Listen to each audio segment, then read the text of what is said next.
Hari ini mari kita buka bersama Ayub pasal 42 ayat yang kedua. Saya pengen kita baca dulu Ayub pasal yang ke-42 ayat yang kedua. Kita baca sama-sama 1, 2, 3.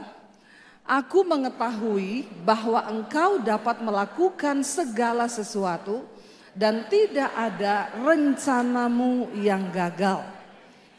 Ya, biar hari ini kita mau berkata kepada Tuhan, aku mengetahui, aku tahu bahwa engkau Tuhan yang sanggup melakukan segala sesuatu dan tidak ada rencanamu yang gagal. Katakan amin. Bilang kanan kirimu begini, kamu harus tahu bahwa Tuhan sanggup melakukan segala sesuatu dan tidak ada rencananya yang gagal atas hidupmu. Tepuk tangan buat Tuhan kita yang hebat. Saudara, kalau kita membaca ayat ini jelas sekali di sana dikatakan bahwa tidak ada rencana Tuhan itu yang gagal atas hidup kita. Dari awal Tuhan merancangkan hidup kita ini masuk ke dalam satu janji yang besar. Kita semua dipanggil untuk hidup. Yesus berkata, aku datang untuk memberikan kepadamu hidup dan hidup di dalam segala kelimpahan. Ini adalah janji Tuhan bagi setiap orang yang percaya. Tetapi kalau itu tidak terjadi atas hidup kita, berarti kan bukan Tuhan yang salah. Katakan. Kalau janji Tuhan, rancangan Tuhan, rencana Tuhan yang besar dan mulia atas hidup kita, kalau itu tidak terjadi dalam hidup kita, ayat ini sudah berkata Tuhan tidak pernah gagal. Tapi kalau rencananya tidak terjadi, berarti siapa yang gagal? Saudara dan saya. Mari kita sungguh-sungguh hari-hari ini menyelaraskan diri kita dengan Tuhan. Kemarin ada yang tanya sama saya gini, Bu, sebenarnya di dalam hidup kita ini yang kita jalani itu semua sudah Tuhan tahu nggak sih? Sudah dalam rencana Tuhan nggak sih? Sebenarnya hidup kita ini takdir atau nasib. Jadi saya mau beritahu buat saudara ada dua hal di hidup ini. Yang pertama ada yang namanya takdir. Itu adalah keputusan Tuhan, rencana Tuhan yang tidak bisa dirubah, itu sudah takdir. Tapi yang kedua ada nasib dalam hidup kita ini. Nasib itu bisa dirubah dan nasib itu yang buat siapa? Yang buat kita sendiri. Lalu ada yang bertanya begini, Bu, kalau jodoh itu takdir atau nasib? Mulai tersenyum ya. Saya tahu kalau sudah mulai tersenyum begini ini ya. Menurut saudara jodoh itu takdir atau nasib? Yang bilang takdir angkat tangan. Jangan menertawakan diri sendiri. Yang bilang itu takdir, tolong sekali lagi saya melihat tangan yang terangkat, takdir. Jodoh itu takdir, Bu. Ya banyak. Yang bilang itu nasib, angkat tangan. Ini yang pasti sudah begini, nasib ya. Ditelan saja pil pahitnya ya. Nasib ya nasib. Yang bingung angkat kaki. Saudara ya, saya cuma memberi contoh dalam hidup kita ini supaya kita bisa menggenapi rencana Tuhan. Jodoh itu bisa takdir, bisa nasib. Amin. Ketika kita ini yang muda-muda yang belum menikah angkat tangan, yang belum menikah angkat tangan, yang masih jomblo angkat tangan. Yang janda juga nggak apa-apa angkat tangan. Masih ada kesempatan loh ya, asal janda mati ya. Nggak apa-apa ya kalau masih muda ya. Jangan malu kalau dibilang jomblo, jangan malu ya. Jomblo tapi happy, bersyukurlah. Daripada nikah terus tidak happy. Ya, jadi kalau yang sudah terlanjur ya sudah telan saja nasibmu. Tapi tidak ada dikatakan ya nasi sudah menjadi bubur. Kalaupun jadi bubur dikasih bawang merah sama ayam jadi bubur. Kasih sambal dikit biar pedes ya. Nggak ada kata terlambat bagi Tuhan. Yang belum menikah, saya mau berkata, rencana Tuhan atas hidupmu, pernikahanmu itu terbaik. Asalkan engkau berjalan di dalam jalannya Tuhan. Saya ini dulu ketika bertobat saudara, saya jatuh cinta dengan Tuhan Yesus. Nama saya Debbie Basdir, berapa banyak yang sudah kenal saya? Tolong angkat tangan. Banyak ya, yang belum kenal Anda kurang gaul. Tolong subscribe channel YouTube saya, Debbie Basdir TV. Jangan lupa like dan komen. Dan jangan lupa bagikan saudara. Ya, saya mengenal Tuhan Yesus tahun 95. Saya berasal dari kota Poso. Di sini ada beberapa orang Poso nih yang datang. Ya, saya tahu tadi sudah WA, kita datang. Ya. Dan saya tuh tidak pernah bermimpi menjadi pendeta. Nggak ada di dalam benak saya cita-cita saya nanti mau jadi pendeta, nggak ada. Papi saya haji, kakek saya ustadz. Saya bersyukur Yesus berkata, bukan kita yang pilih dia, tapi dia yang pilih kita. Kalau hari ini Bapak Ibu ada di tempat ini itu karena Tuhan pilih saudara. Bilang kanan kirimu, kamu tuh dipilih Tuhan loh. Jangan sia-siakan. Ya, kita dipilih, tepuk tangan buat Tuhan yang dahsyat, yang hebat, yang luar biasa. Ketika saya jatuh cinta, saya kenal dengan Yesus tahun 95, waktu itu saya mau bunuh diri, hidup saya hancur, masa depan saya hancur karena dosa, salah pergaulan, salah memilih jalan. Sampai di satu titik, iblis bilang, bunuh diri aja, hidupmu sudah hancur, masa depanmu hancur. Yang baru mau coba-coba dosa hari ini lebih baik tidak usah. Ini bukan zamannya berdosa lagi, kemana aja lu. Ini zamannya tobat, katakan. Dosa itu tidak akan membawa kebahagiaan dalam hidupmu, apalagi yang muda-muda. Ketika saya menerima Yesus, saya menemukan arti di hidup saya. Jatuh cinta saya pertama dengan Yesus, saya bilang Tuhan saya tidak mau menikah. Saya sama Tuhan sudah cukup. Saya mau melayani Tuhan, saya tidak mau menikah. Tapi satu kali saya doa, saya dengar suara Tuhan berkata, kamu terlalu cantik untuk tidak menikah. Masalah buat lo. Kayaknya keberatan ya. Dan akhirnya saudara saya berdoa, Tuhan kalau memang Tuhan mau saya menikah, saya mau ketemu jodoh, bukan ketemu pacar. Pacar boleh banyak, jodoh cuma satu. Saya nggak mau gonta-ganti pacar karena bagi saya pernikahan itu adalah untuk menggenapi rencana Tuhan atas hidup saya.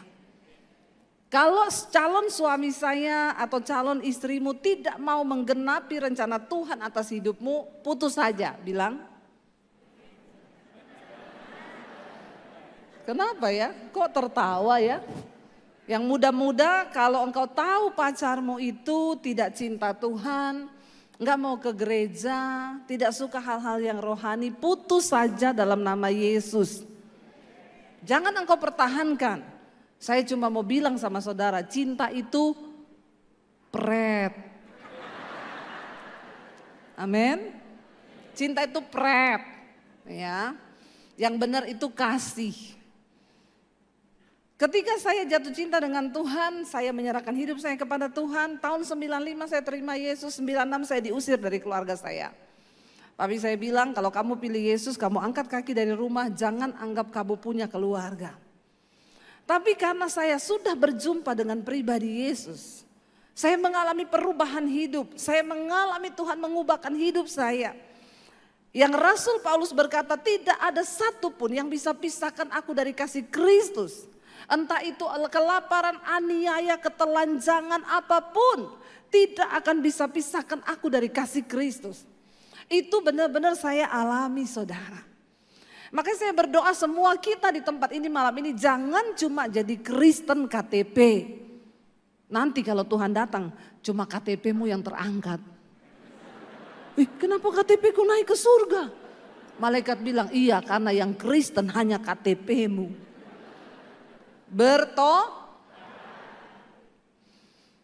Jadilah Kristen yang sungguh-sungguh mengenal Yesus dan hidup di dalam pertobatan. Kita semua perlu punya pengalaman pribadi berjumpa dengan Tuhan. Supaya kita bisa mengenal rencananya dan kita bisa hidup dalam rencananya dan hidup kita bisa memuliakan nama Tuhan. Itu tujuan Tuhan menciptakan kita di bumi. Bukan tanpa alasan. Lalu saya mulai bertahan di dalam badai ketika disuruh pilih keluarga atau Yesus. Berat bagi saya, waktu itu saya baru lulus SMA. Masih kecil, belum kayak gini. Sekarang sudah gendut. Dan akhirnya saudara saya bergumul, lalu saya bilang, Tuhan apa yang harus saya lakukan? Saya baca Alkitab, dapat ayat, berbahagialah kamu jika karena namaku kamu meninggalkan ayahmu, ibumu, ladangmu, rumahmu, pekerjaanmu, atau apa saja yang kamu miliki, karena kamu akan memperolehnya lipat kali ganda. Dan akhirnya saya mulai berdoa, saya tinggalkan waktu itu kota Poso, saya menuju ke kota Palu. Saya tinggal di kos-kosan di sana untuk bisa makan. Saya bantu di tempat kos, tentunya kalau mereka sudah pergi kuliah, kerja, saya cuci baju anak kos, saya nyapu, nyetrika, masak. Saya diproses Tuhan habis-habisan. Apa yang dulu tidak pernah saya lakukan itu harus saya lakukan. Ya, saya mulai masuk dalam proses, dalam penderitaan. Saya cuci baju tiap hari. Dulu saya di rumah ada pembantu yang cuciin baju saya. Tapi ketika saya ikut Yesus, saya jadi pembantu. Dan iblis datang tiap hari ngomong begini, bodoh, ikut Yesus jadi pembantu. Mending kamu pulang ke keluargamu, di sana banyak pembantu di rumahmu. Tapi saya berkata, iblis, aku ini telah dibeli dan hargaku lunas dibayar. Dan hidupku yang aku hidupi sekarang bukan milikku lagi, tapi milik Kristus. Jadi aku hidup hanya untuk memuliakan nama Yesus. Saya jalani setiap proses itu saudara. Kadang berat, kadang tidak makan. Ya, saya doa puasa, saya bergumul dengan Tuhan. Rasanya di depan saya itu buram. Saya nggak bisa lihat apa-apa. Kalau ada di antara saudara yang berkata, aku tuh menderita Bu, aku tuh bergumul. Saya mau bersaksi kepada saudara. Saya ini pernah hidup tanpa uang 1 sen pun di tangan. Tanpa ada satu orang pun yang bisa saya jadikan harapan untuk hidup saya. Jadi saya percaya nggak ada lah di antara saudara yang pernah mengalami mungkin ya seperti itu ya. Nggak punya sapa-sapa, tidak ada uang di tangan 1 sen pun. Bahkan waktu saya diusir dari rumah, papi saya bilang gini, kamu jangan bawa ijazah. Saya melihat Yesus kasih makan kamu pakai apa. Jadi saya keluar rumah nggak bawa ijazah. Rasanya saya memulai hidup itu bukan dari nol, dari min saudara. Tapi saya tahu Tuhan yang memanggil saya, Yesus adalah Tuhan yang setia. Kalau engkau mau dimuliakan, maka Tuhan bilang ya engkau harus mau direndahkan dulu. Amin. Siapa yang mau dimuliakan? Berarti saudara siap direndahkan? Aminnya tolong ikhlas. Siapa yang mau direndahkan? Tepuk tangan buat jemaat yang luar biasa. Ya, prinsip Tuhan, hukum-hukum Tuhan itu berbeda dengan hukum dunia. Apa yang mustahil bagi kita itu tidak ada yang mustahil bagi Tuhan. Tapi siapa yang mau ditinggikan maka dia harus direndahkan. Dan siapa yang mau dimuliakan maka dia harus mau mungkin untuk dihina dan lain sebagainya. Saya menjalani proses saudara. Luar biasa saya di tempat kos-kosan itu. Ketika itu saya berdoa, saya dapat penglihatan, saya doa puasa, saya dapat penglihatan. Saya berdiri di satu mimbar, di bawah itu puluhan ribu orang. Semuanya sedang menangis dan Tuhan tuh ngomong, kamu harus pergi kepada mereka, bawa kasihku dan sampaikan isi hatiku kepada mereka. Lalu saya dapat nubuatan dari Tuhan banyak. Satu saat engkau akan melihat itu semua terjadi. Pulau-pulau akan menantikan pengajaranmu. Bangsa-bangsa akan menantikan pengajaranmu. Saya nangis, saya sukacita luar biasa begitu amin. Yang saya lihat pakaian kotor. Halo? Saya nggak melihat langsung janji Tuhan. Yang saya lihat itu apa? Pakaian kotor. Saya bilang Tuhan, tadi saya dapat sesuatu yang luar biasa banget dalam hadirat. Tapi begitu amin, lah kok kenyataannya seperti ini. Saudara mengikut Tuhan itu untuk melihat janji Tuhan itu tidak 1-2 hari. Sebab Tuhan kita, Tuhan yang mencintai proses. Tapi sayangnya orang Kristen itu suka sesuatu yang instan. Ya, karena kebanyakan makan ya, kebanyakan makan mie instan. Jadi memang beda saudara. Orang itu kalau kebanyakan makan mie instan sama banyak makan daging itu beda. Kalau makan daging nyanyinya dari Sabang sampai Merauke gitu ya. Kalau makan mie instan gimana? Dari Sabang sampai Merauke. Ya begitu itu saudara ya. Karena kebanyakan yang instan. Tapi kita harus mengerti cara kerja Tuhan supaya kita bisa menggenapi semua rencana Tuhan yang sudah direncanakan bagi hidup kita. Kalau engkau nggak mau diproses, engkau nggak mau dibentuk, ya jangan mimpi engkau melihat kemuliaan.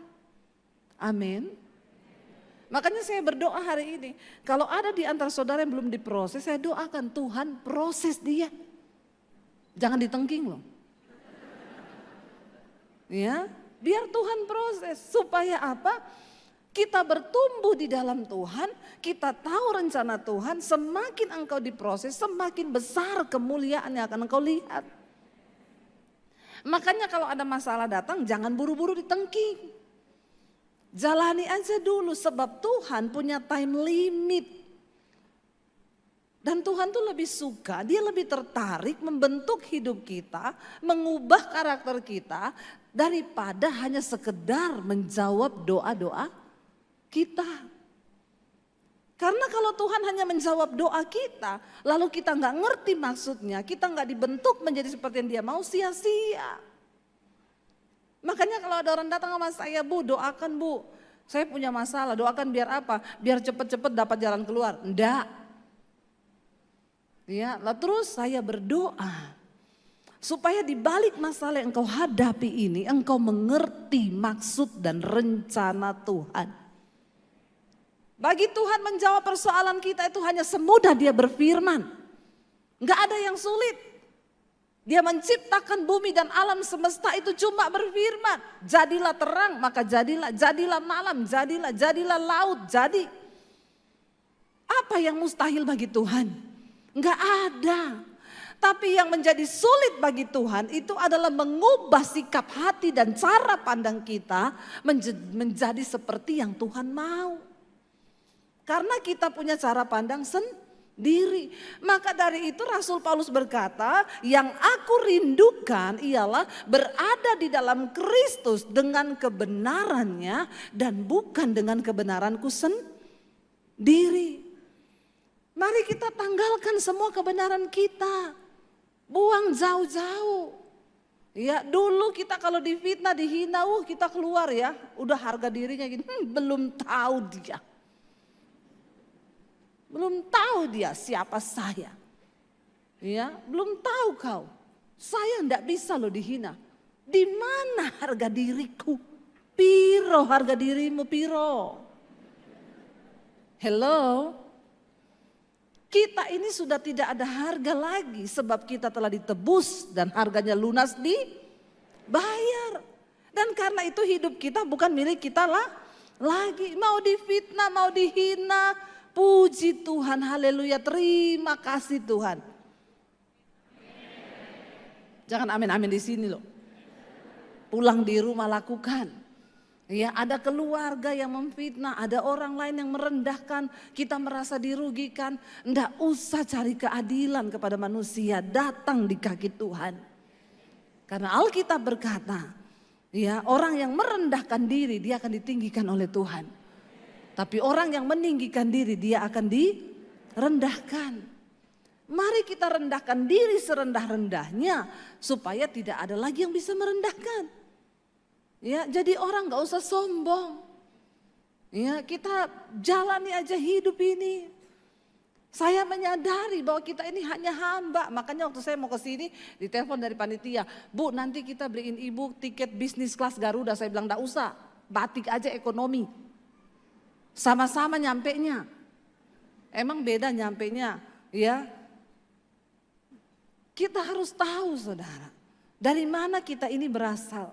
Tuhan sudah memanggil kita. Dan itu loh yang menjadi sulit bagi Tuhan itu mengubah hidup ini loh.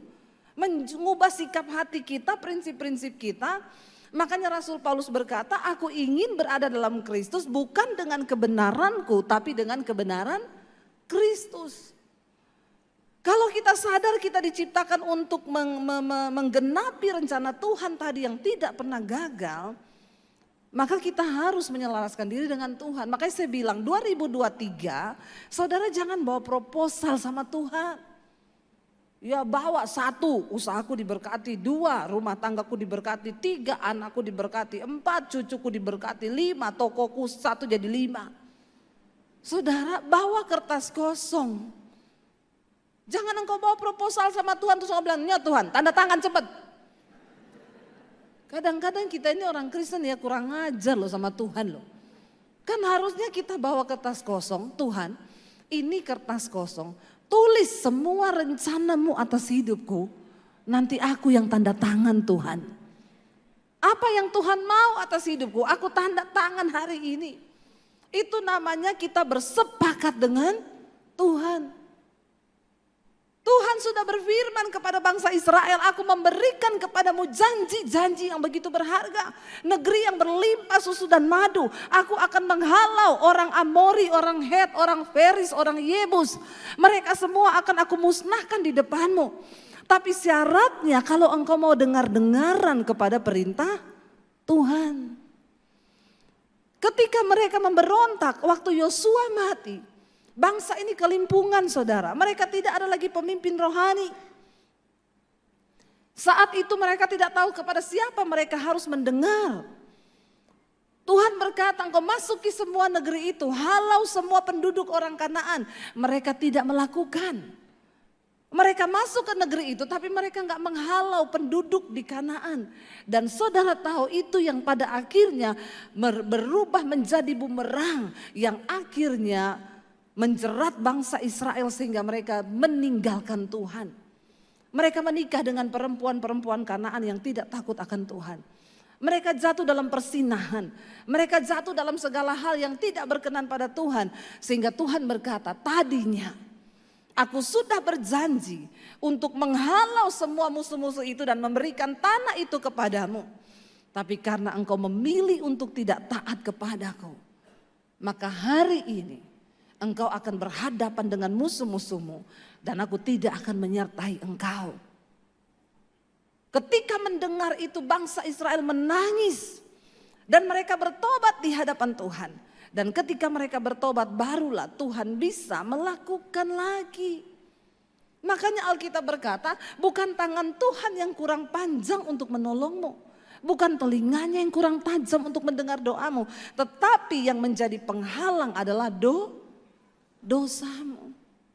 Mari kita bekerja sama dengan Tuhan Bapak Ibu, bekerja sama. Ketika saya pertama kali terima Yesus, saya menyerahkan hidup saya pada Tuhan. Saya dibersihkan oleh Tuhan. Begitu banyak dosa dulu yang saya hidupi.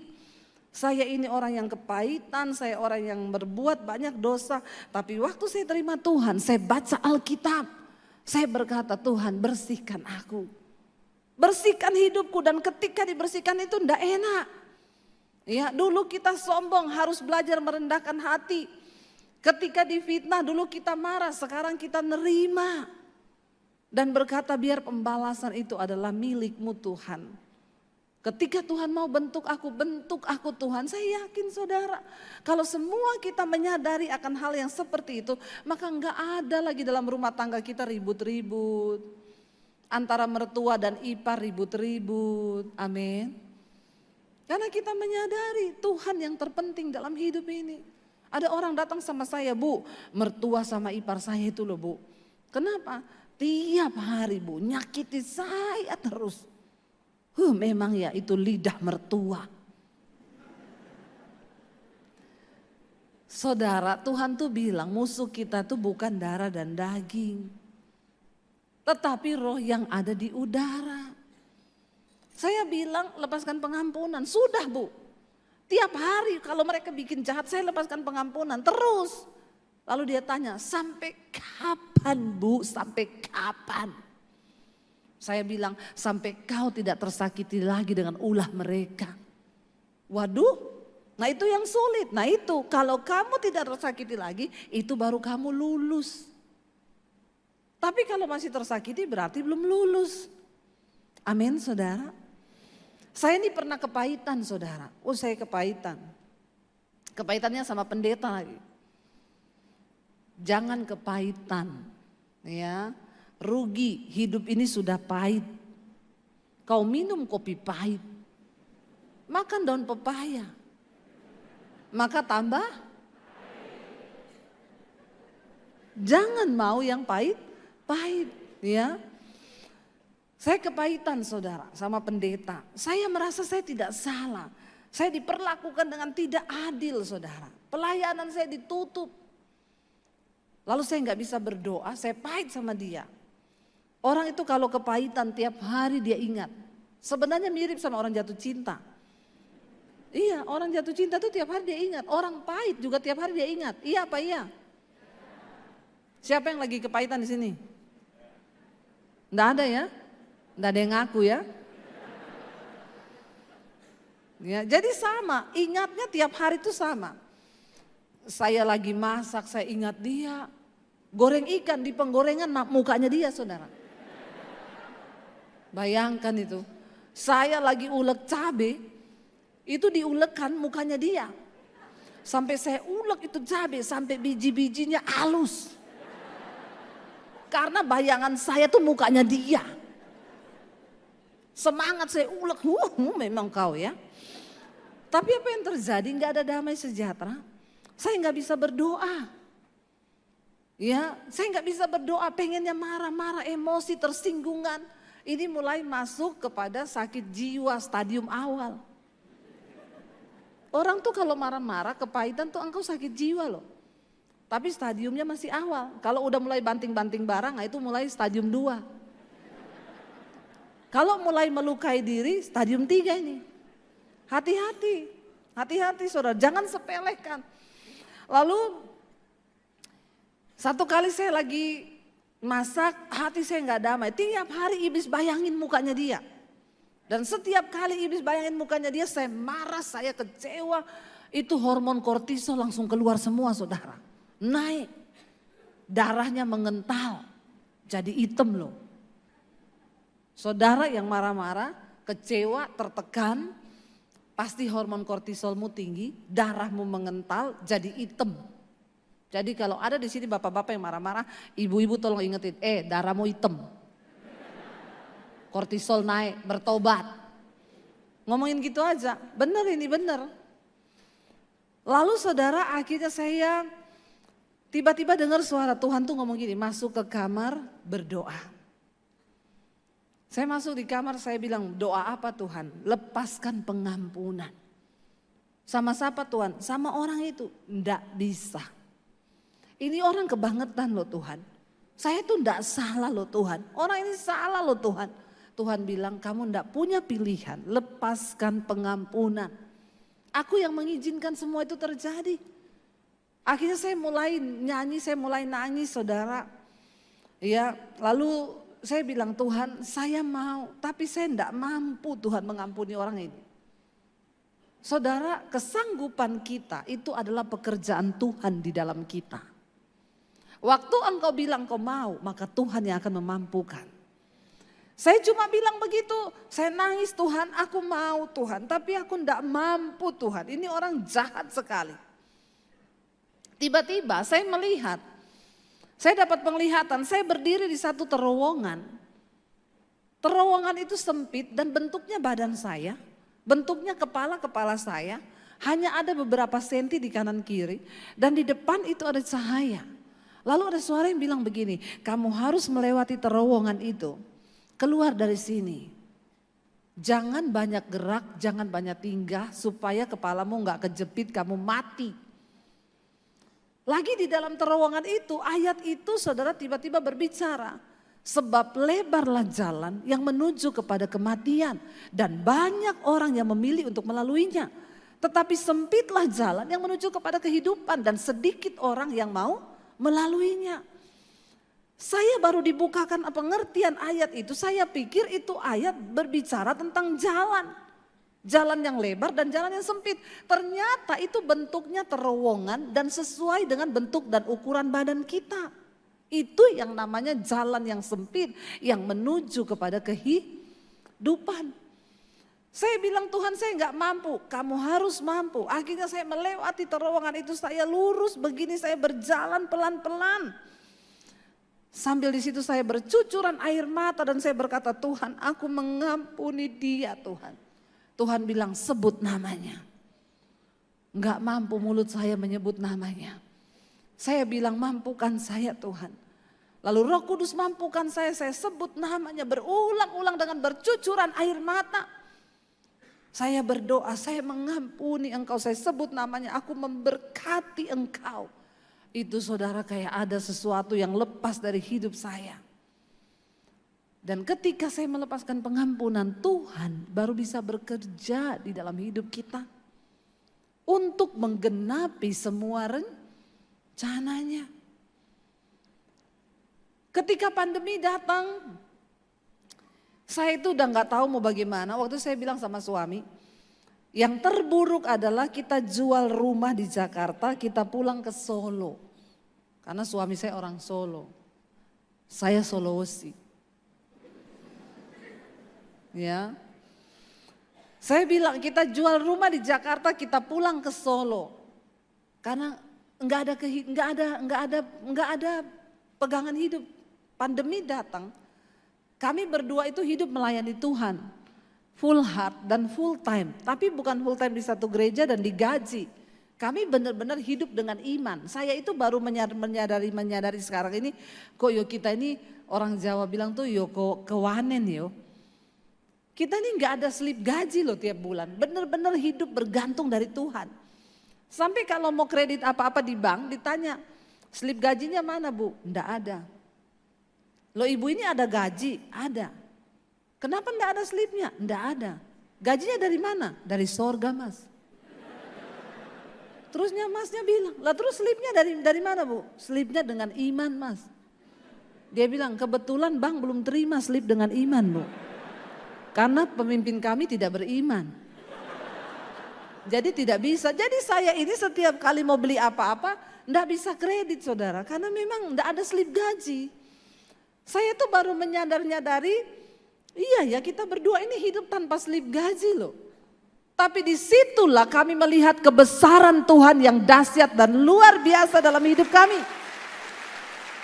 Itu Tuhan saudara, itu Tuhan benar-benar. Ya, sampai kemarin itu pas pandemi saya bilang sama suami yang terburuk kita nih jual rumah karena saya nggak punya tabungan. Ya, kalau orang masih punya tabungan masih agak aman lah ya. Ini kita enggak punya tabungan saudara. Saya tidak punya investasi apa-apa. Enggak punya emas batangan, punyanya Mas Daniel. 80 kilo. Tapi enggak laku Pak kalau dijual Pak. Dan memang tidak saya jual karena itu koleksi pribadi. Enggak boleh dijual ya. Jadi kami bingung, ini hidup mau bagaimana, pandemi datang rasanya aduh ya. Bagaimana ini ya kita mau berjalan hidup ke depan. Saya bilang ya udah kita jual rumah. Tapi saya juga berkata kepada suami saya, bagi Tuhan gak ada yang mustahil. Saya itu bikin YouTube saudara, itu tahun 2019 tuh baru aktif YouTube saya. Saya dapat suara Tuhan tuh begini, cepet ambil alih dunia media. Kita kan gak tahu mau datang pandemi ya. Ambil alih dunia media, beritakan Injil di situ. Saya bilang, aduh media itu di mana ya? Saya bilang sama suami, Tuhan suruh kita ambil alih dunia media. Kata suami saya berarti TV. Ya udah kita pergi tanyalah di TV swasta di Jakarta. Kalau saya mau syuting di sini berapa? Ibu syuting pakai studio kami, pakai peralatan kami, semua dari kami. Satu kali syuting itu 6 juta ibu bayar. Terus ibu harus minimal punya 10 episode, berarti 60 juta. Saya bilang terus itu udah pasti tayang, belum. Lah terus saya syuting buat apa Mbak? Ya memang itu Bu, begitulah. Kita punya memang begitu prosedurnya. Ya saya mundur terhormat saudara. Kenapa? Pertama, saya nggak punya uang 60 juta. Akhirnya saya mundur terhormat, ya sudahlah Tuhan terserah. Saya terus bawa dalam doa, Tuhan bilang, ambil alih dunia media, cepat beritakan Injil. Tahun depan aku akan berikan kepadamu tuaian bangsa-bangsa dan berkat bangsa-bangsa. Saya tuh nggak tahu itu apa, saya cerita ke suami, suami juga bilang, terlalu halu kali. Halu loh kau itu loh, berkat bangsa-bangsa, tuaian bangsa-bangsa. Iki kita nih mikir sing di depan mata ini aja nih bingung loh. Saya pikir iya juga ya, tapi kenapa saya dapat itu dari Tuhan? Lalu akhirnya ya sudahlah saya pelayanan di Bali ketemu dengan mami saya ajak mami saya ketemu satu orang di kafe. Mereka lagi syuting, saya tanya ini syuting buat apa ya? Ini syuting buat TV Bu, di mana? Di YouTube. Saya seperti menemukan sesuatu gitu, produsernya di samping saya tanya, oh di YouTube, emang bisa ya Pak? Oh sekarang semua artis udah beralih ke YouTube Bu. Saya bersemangat sekali kan, jadi saya tanya, berarti saya juga bisa ya bikin YouTube ya Mas ya? Dia ngeliat saya begini. Semua juga orang bisa, Ibu punya konten apa? Yang terpenting itu konten Bu.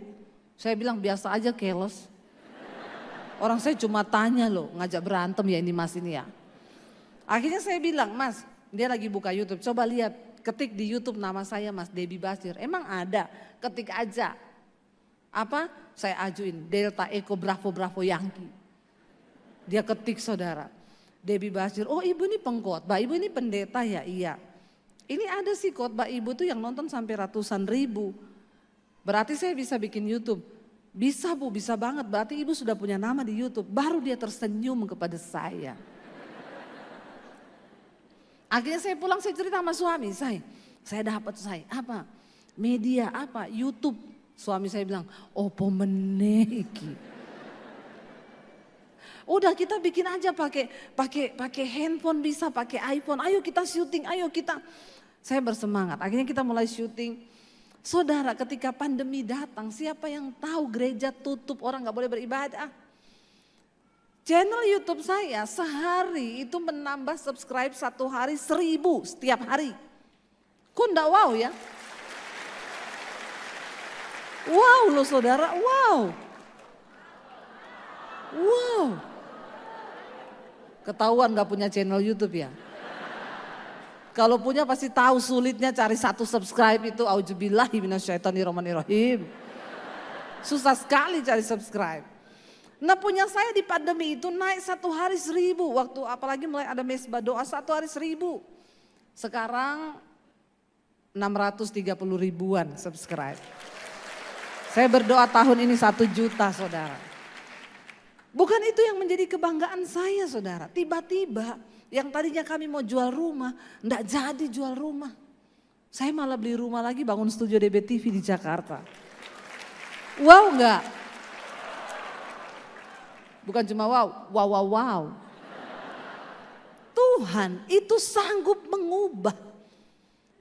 Semudah dia hanya berfirman, tidak ada yang terlalu sulit. Ketika dia sudah berkata, ketika dia sudah berucap, rencananya tidak pernah gagal. Maka itu akan terjadi asalkan kita menyelaraskan diri dengan rencana Tuhan itu. Jalani prosesnya, bayar harganya. Lalu saya melihat bagaimana Tuhan mengubah hanya semudah dia berfirman. Bahkan di tengah masa pandemi, Tuhan izinkan kami membangun puluhan gereja di desa-desa. Gereja-gereja yang terbengkalai tidak bisa bangun, saya nggak lihat denominasinya apa, pokoknya bangun. Satu kerinduan saya saudara, hari ini saya sedang bangun sekolah misi Alkitab di Bandungan, Semarang. Saya punya sebuah kerinduan, orang-orang dari desa yang tidak bisa bayar sekolah Alkitab. Dan mereka rindu jadi hamba Tuhan, mereka bisa masuk ke sana, nggak punya uang, gratis.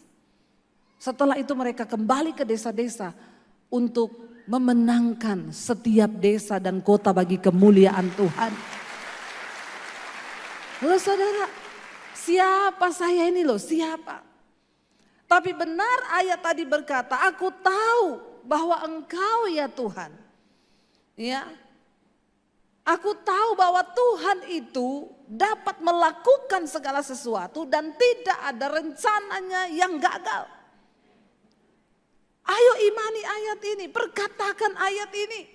Enggak ada satu pun rencana Tuhan yang gagal dalam hidup kita kecuali engkau yang menggagalkannya. Buat yang muda-muda di sini saya mau bilang ya, jangan pacaran dengan orang yang tidak bertobat. Ya, jangan pacaran dengan yang tidak seiman kata firman Tuhan. Ya, cari yang seimbang, yang seiman aja belum tentu seimbang. Ya, ada yang datang sama saya, Bu, gimana nih ya pacar saya itu begini-begini, putus saja saya bilang. Tapi saya sudah terlanjur cinta, Bu. Saya bilang pret. Makan tuh cinta. Ini waktu saya sudah habis ya, sudah 00 loh. Padahal ini baru pembukaan loh. Lanjut ya saudara. Sampai jam 11 mau? Wih, Anda puas, saya lemes. Ya. Jadi Bapak Ibu dan anak-anak muda, saya mau bilang jangan hancurkan masa depanmu karena engkau salah memilih. Sehingga pernikahanmu jadi nasib. Cari yang takut Tuhan. Jangan mau bayar harga terlalu mahal. Ya. Tapi Bu, pacar saya tuh merokok. Ya kamu harus siap kehilangan uang belanja setiap bulan. Ya, karena rokok. Di sini masih ada yang merokok?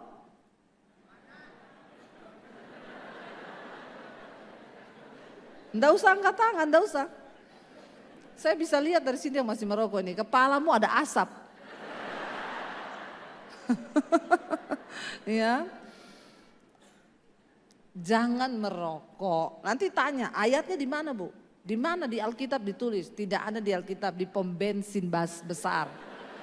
Baca saja di pom bensin. Kalau di pom bensin saja Anda tidak diterima, apalagi di sorga.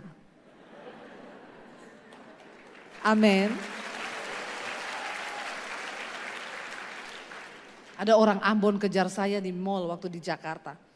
Saya khotbah begitu kan, pulang dia kejar saya di mall. Ibu pendeta, ibu pendeta. Saya bilang, ada apa ya? Sangar, orang Ambon ini sangar saudara. Seng makan mati, makan seng juga mati dia. Ya, dia bilang, ibu pendeta. Iya, tadi ibu khotbah soal rokok tuh. Iya, kenapa?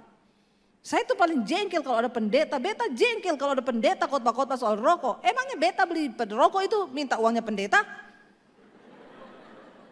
Terus saya bilang, jadi Bapak ini masalahnya apa ya? Apa masalah Bapak dengan saya? Tapi tadi beta dengar ibu pendeta bilang, sedangkan di pom bensin kita tidak diterima, apalagi di surga. Masuk akal itu ibu pendeta. Masuk akal itu ibu pendeta. Kadang-kadang memang kita ini khotbah gak usah pakai bahasa tinggi-tinggi. Pakai yang sederhana aja biar orang masuk. Terus saya bilang, oh iya terus jadi bagaimana Pak? Beta pikir-pikir, betul itu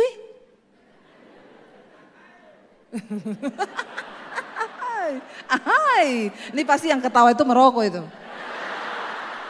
Saya tahu dari tertawamu itu ya. Bertobat juga kau Jadi saya bilang, jadi sekarang Bapak ini apa? Bapak punya respon setelah mendengarkan khotbah saya. Ibu pendeta, beta mau berhenti merokok ibu. Ini khotbah yang paling mengena sama beta. Di pom bensin beta tidak diterima, apalagi di surga. Terus saya bilang, iya terus jadi Ibu berdoa dulu buat beta supaya beta cepat berhenti merokok. Pak, biar saya tumpang kaki sama Bapak. Jangankan tumpang tangan Pak, saya tumpang kaki saja. Kalau Bapak tidak niat tidak bisa. Jadi ada tips tidak Ibu pendeta supaya beta cepat berhenti merokok? Ada. Nanti kalau Bapak mau berhenti merokok itu iblis gak suka kan. Iblis kasih Bapak terus suruh merokok. Enggak apa-apa, ambil aja rokoknya. Terus hidupin apinya. Terus tapi putar, taruh di bibir apinya. Bapak coba itu sehari 3 kali. Saya yakin Bapak berhenti merokok. Kenapa? Bibirmu melepuh. Tepuk tangan buat yang merokok ya. Bertobat. Ayo kita nih berjalan di dalam rencananya Tuhan. Supaya rencana Tuhan itu terjadi. Soalnya nanti saudara kalau udah batuk-batuk. Ya, kena paru-paru datang sama pendeta. Ada bapak-bapak datang sama saya. Ibu pendeta. Kenapa? Doakan. Batuk tidak sembuh-sembuh ibu. Terus bapak merokok. Iya ibu, sampai sekarang. Iya ibu merokok sampai sekarang. Saya bilang, aduh pak ya. Terus saya mau doakan bapak apa? Saya doakan saya supaya malaikat maut cepat menjemputmu. Kalau kau tidak bertobat, mau apa ya? Tobat pak, tinggalkan itu pak ya. Tubuhmu itu bait Roh Kudus, jangan kau rusak dengan asap rokok. Kita aja kalau minum aqua, coba mana tuh aqua saya bawa sini. Terima kasih ya, ya dibuka. Terima kasih, upahmu besar di sorga. Di bumi juga, kalau cuma di sorga kelamaan. Saudara ini minum ya, saya mau minum ini ditulis begini. Kalau siapa yang minum air ini dia akan kena stroke, serangan jantung, impoten, kelainan pada janin, bahkan kanker. Air ini membunuhmu. Ini ada ditulis begitu tuh, saya baca ini air ini membunuhmu, terus saya minumnya air. Menurut saudara saya goblok enggak?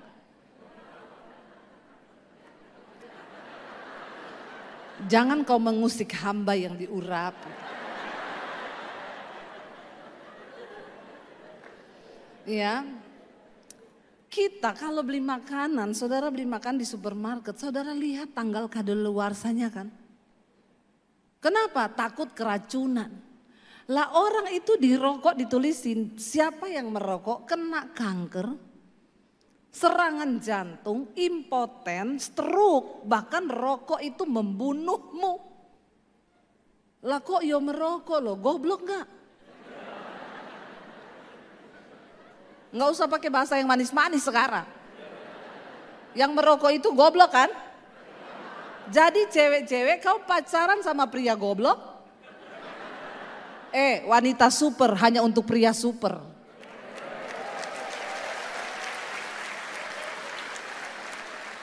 Biar yang merokok tersinggung malam ini. Bukan cuma tersinggung, bertobat. Yesus berkata, satu kali orang Farisi datang kepada Yesus ngomong begini, Tuhan, hukum mana di dalam hukum Taurat dan kitab para nabi yang harus aku lakukan supaya aku ini masuk surga? Yesus berkata, semua hukum Taurat dan kitab para nabi kalau disimpulkan cuma dapat 2 hukum. Yang pertama, kasihi Tuhanmu dengan segenap hatimu, dengan segenap jiwamu, dengan segenap akal budimu. Kasihilah Tuhanmu dengan segenap kekuatanmu. Nah orang yang merokok itu kira-kira mencintai Tuhan dengan akal budi apa enggak? Akal budinya tidak dipakai.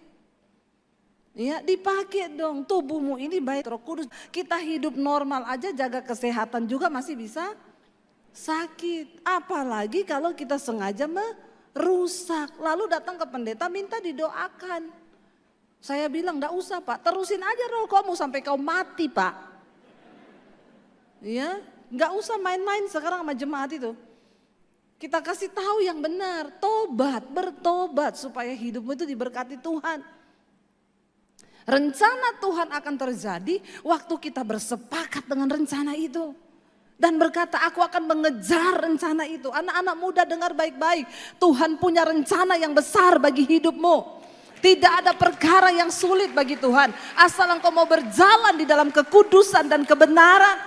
Jangan coba-coba dosa. Jangan coba-coba hal-hal yang tidak berkenan kepada Tuhan. Kenajisan, percabulan, perselingkuhan. Bapak-bapak di sini, ibu-ibu. Saya kalau khotbah tuh bapak-bapak itu banyak yang selingkuh. Kemarin saya diprotes sama bapak-bapak. Ibu, istri saya selingkuh.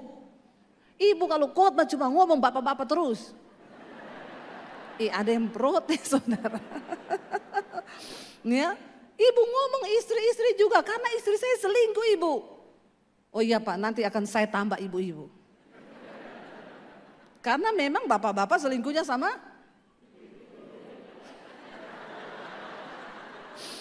Saya pikir iya betul juga ya.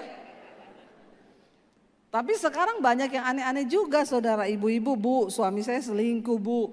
Tiap malam chattingan. Satu kali dia ketiduran Bu. Terus HP-nya itu dalam keadaan online lepas dari tangannya. Saya baca Bu. Dia sayang-sayangan Bu sama siapa? Bambang Bu. Oh Tuhan tolong. Gak ada nama Bambang kan di sini? Maafkan saya Pak, jangan kepahitan ya. Itu hanya kebetulan. Bukan faktor kesengajaan. Lampu sudah mati ini? Berarti sudah selesai? Biasa tanda-tanda begitu. Saya ini sudah jauh-jauh datang dari Jakarta ya. Hampir tidak jadi datang lagi. Akhirnya tadi dari Surabaya 1,5 jam ke sini loh. Sudah ngebut-ngebut, masa sudah mau disuruh berhenti ini? Iya Bapak Ibu ya. Ayo, tidak ada jalan lain untuk kita ini bisa memperoleh rancangan yang damai sejahtera itu. Selain kita menyelaraskan diri dengan Tuhan. Dengan firman, dengan kebenaran. Saya pengen kita baca yang terakhir. Setelah ini kita akan masuk dalam hadirat Tuhan. Dan kalau ada saudara yang mau didoakan, saudara boleh angkat tangan. Dan kita akan berdoa bersama. Mari kita buka Ulangan pasal yang ke-30. Kita baca mulai dari ayat yang ke-11 saja. Ulangan 30 ayat yang ke-11 saudara. Firman Tuhan berkata di sana. Kalau saudara baca di Alkitab itu judul perikopnya kehidupan dan kematian. Hari ini Tuhan membentangkan di depan kita kutuk atau berkat, kehidupan atau kematian. Baca bersama, 1, 2, 3. Sebab perintah ini yang aku perintahkan kepadamu pada hari ini tidaklah terlalu sulit bagimu ataupun terlalu jauh. Ayat 12, dia tidak berada di langit sehingga dikatakan siapa yang akan naik ke sana untuk mengambilnya bagi kita supaya kita dapat mendengar dan melakukannya. Dia tidak di seberang laut sehingga dikatakan siapa yang dapat menyeberang ke seberang laut untuk mengambilnya bagi kita sehingga kita dapat mendengarkan dan melakukannya. 14. Sebab firman itu sangat dekat denganmu, yaitu di dalam mulutmu dan di dalam hatimu untuk.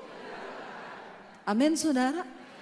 Ayat ini berkata kunci sukses bagi kita. Firman itu enggak jauh, tidak di langit tempatnya, enggak di seberang laut sehingga engkau berkata terlalu tinggi dan terlalu jauh. Sebab firman itu sangat dekat denganmu, yaitu di mana? Di mulutmu dan di dalam hati untuk bukan cuma untuk dibaca, bukan cuma untuk didengar, bukan cuma untuk dihafal, tapi untuk dilakukan kata firman Tuhan. Lihatlah aku memperhadapkan kepadamu pada hari ini apa? Kehidupan dan keberuntungan, kematian dan kecelakaan. Yang pada hari ini kuperintahkan kepadamu untuk mengasihi Yahweh Elohimmu, untuk hidup dalam jalan-jalannya dan untuk memelihara perintah-perintahnya, ketetapan-ketetapannya dan peraturan-peraturannya, dan engkau akan hidup dan bertambah banyak, dan Yahweh Elohimmu akan memberkati engkau di negeri yang kau masuki untuk memilikinya. Amin saudara. Tuhan itu enggak minta yang kita enggak bisa loh. Mari kita menjadi orang Kristen yang sungguh-sungguh menjadi pelaku-pelaku firman. Jangan cuma orang Kristen yang pulang pergi duduk bikin panas kursi gereja, pulang enggak ada perubahan. Hidupnya begitu-begitu terus, yang kepahitan tetap kepahitan, yang bersinah tetap bersinah, yang mabok tetap mabok, yang judi tetap judi, yang merokok tetap merokok, yang kata-katanya kotor tetap seperti itu. Bertobat dan berubahlah. Ayat ini berkata, hari ini Tuhan perhadapkan di depan kita, engkau mau stres atau berkat?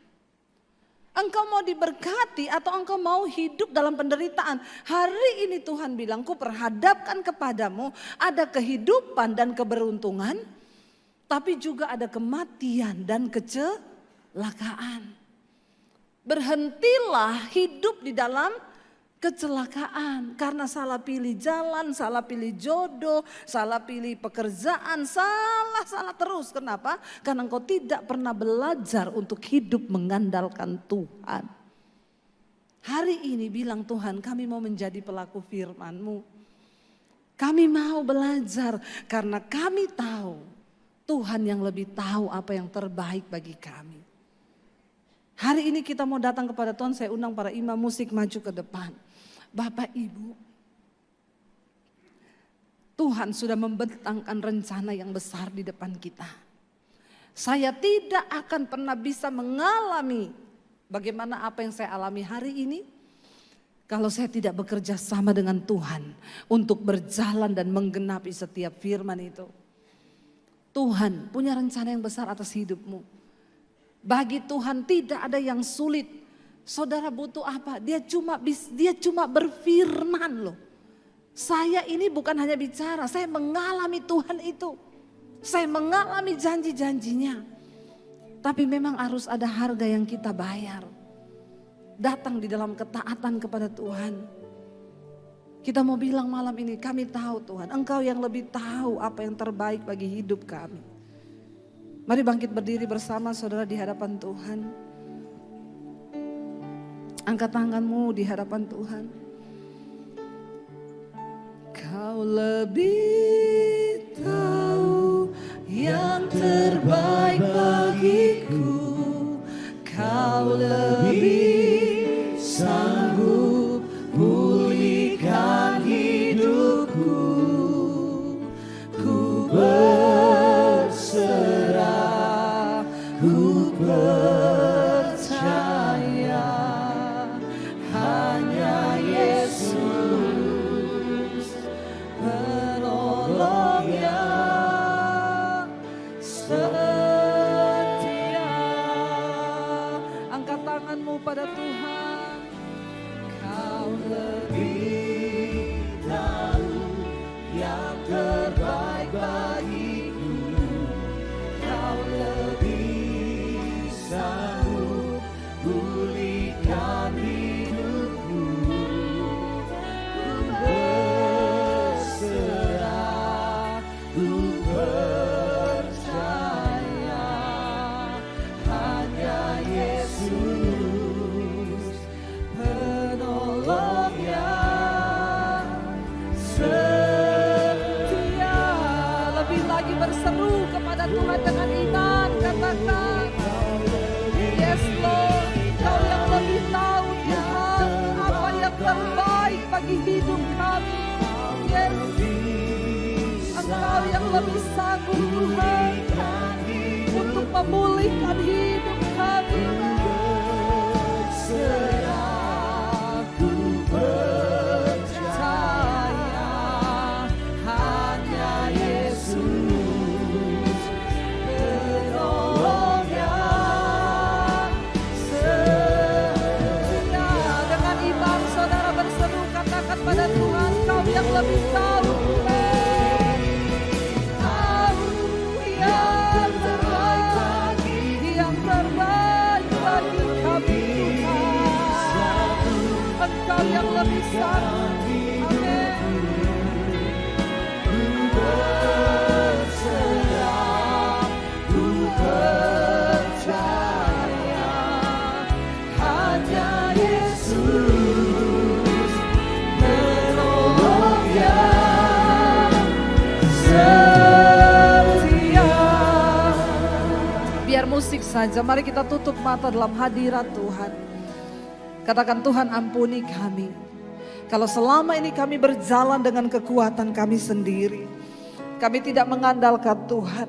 Kami tidak bersepakat dengan firman-Mu agar seluruh rencana-Mu digenapi dalam hidup kami. Hari ini kami bertobat Tuhan. Hari ini kami datang kepada Tuhan membawa seluruh hidup kami. Membawa rancangan-rancangan kami yang mungkin rusak, berantakan. Karena kami tidak menuruti firman Tuhan. Hari ini kami datang Tuhan di hadapan hadirat-Mu. Kami mau berkata hanya rancangan Tuhan yang terbaik bagi hidup kami. Hanya jalan Tuhan yang terbaik. Kalau hari ini saudara Tuhan ingatkan engkau lepaskan pengampunan. Hari ini ada orang-orang yang berkata aku tidak bisa mengampuni. Datang pada Tuhan hari ini. Seburuk apapun engkau diperlakukan. Mungkin engkau difitnah. Mungkin itu oleh orang tuamu atau oleh anakmu atau siapapun. Katakan, Tuhan, aku mau taat. Karena Tuhan tidak bisa bekerja menggenapi rencananya kalau ada dosa dalam hidup kita. Katakan, Tuhan, kami lepaskan pengampunan. Kalau engkau merasa aku gak mampu, Tuhan, bilang, Tuhan, aku mau. Mampukan aku, Tuhan. Minta Tuhan memampukan engkau, saudara, untuk melakukan firman-Nya. Roh Kudus diberikan bagi saudara dan saya. Kalau hari ini engkau terikat dengan kenajisan, percabulan, perselingkuhan, homoseksual, lesbian, Tuhan mau bereskan itu dari hidup kita. Dosa itu adalah penghambat berkat Tuhan dalam hidup kita. Dosa menghalangi rencana Tuhan terjadi atas hidupmu. Datang pada Tuhan. Engkau anak muda, mungkin engkau terikat dengan seks bebas. Datang pada Tuhan hari ini, bilang, Tuhan, ini hidup kami. Ini hidupku, Tuhan. Aku mau sungguh-sungguh datang kepada Tuhan. Ambil seluruh hidupku, Tuhan. Ambil alih hidup kami, Tuhan. Saudara, engkau yang mau sungguh-sungguh datang pada Tuhan malam ini. Engkau yang mau sungguh-sungguh menyerahkan hidupmu kepada Tuhan. Saudara boleh angkat tangan di tempatmu. Ini hidup kami, Tuhan. Ini hidup kami, Bapak. Engkau melihat setiap tangan yang terangkat.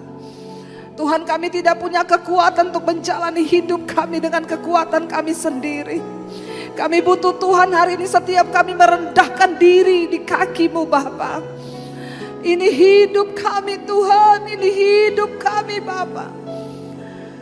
Kami tidak punya kepintaran apa-apa. Terkutuklah orang yang mengandalkan kekuatannya sendiri. Kami mengakui kami punya Tuhan yang besar. Kami punya Tuhan dengan rencananya yang mulia atas hidup kami. Dan ini waktunya Tuhan, di tahun ini kami bersepakat dengan Tuhan untuk menggenapi semua rencana Tuhan itu. Berkati setiap mereka yang mengangkat tangan. Yang terikat dengan dosa, Tuhan lepaskan. Yang terikat dengan kenajisan, percabulan, Tuhan lepaskan. Yang terikat dengan rokok, minuman keras, obat-obatan terlarang, narkoba, Tuhan lepaskan. Yang terikat, Tuhan, dengan kenajisan, homoseksual, lesbian, Tuhan lepaskan. Bersihkan, Tuhan, gereja-Mu. Agar di kota ini ada orang-orang yang berdiri dalam kekudusan, Tuhan. Sehingga kota Malang boleh dimenangkan untuk kemuliaan Tuhan. Kami berdoa di dalam nama Yesus, terjadi kebangunan rohani atas kota ini. Ada kelepasan, ada pemulihan, ada kebangkitan yang terjadi. Sehingga ekonomi di kota ini juga dipulihkan oleh Tuhan. Karena ada orang-orang benar yang berdiri di atas kota ini, Bapak. Bahkan malam ini kami berdiri buat kota ini. Ampuni kota kami, Tuhan. Selamatkan kota kami, Tuhan, untuk kemuliaan hormat bagi nama-Mu. Ini hidup kami, Bapak. Ini roh, jiwa, dan tubuh kami, Tuhan. Kami bawa kepada Tuhan malam ini. Angkat tanganmu, saudara, buka hati dan tanganmu, Bapak Ibu. Terimalah berkat dari Allah Bapa, cinta kasih dari Tuhan Yesus Kristus, penyertaan Allah Roh Kudus yang akan memenuhi hati dan hidupmu mulai hari ini. Bahkan sampai kali yang kedua Tuhan Yesus datang menjemput kita, namamu tercatat di dalam kitab kehidupan. Di dalam nama Tuhan Yesus yang percaya diberkati Tuhan, katakan bersama, amin, amin, amin.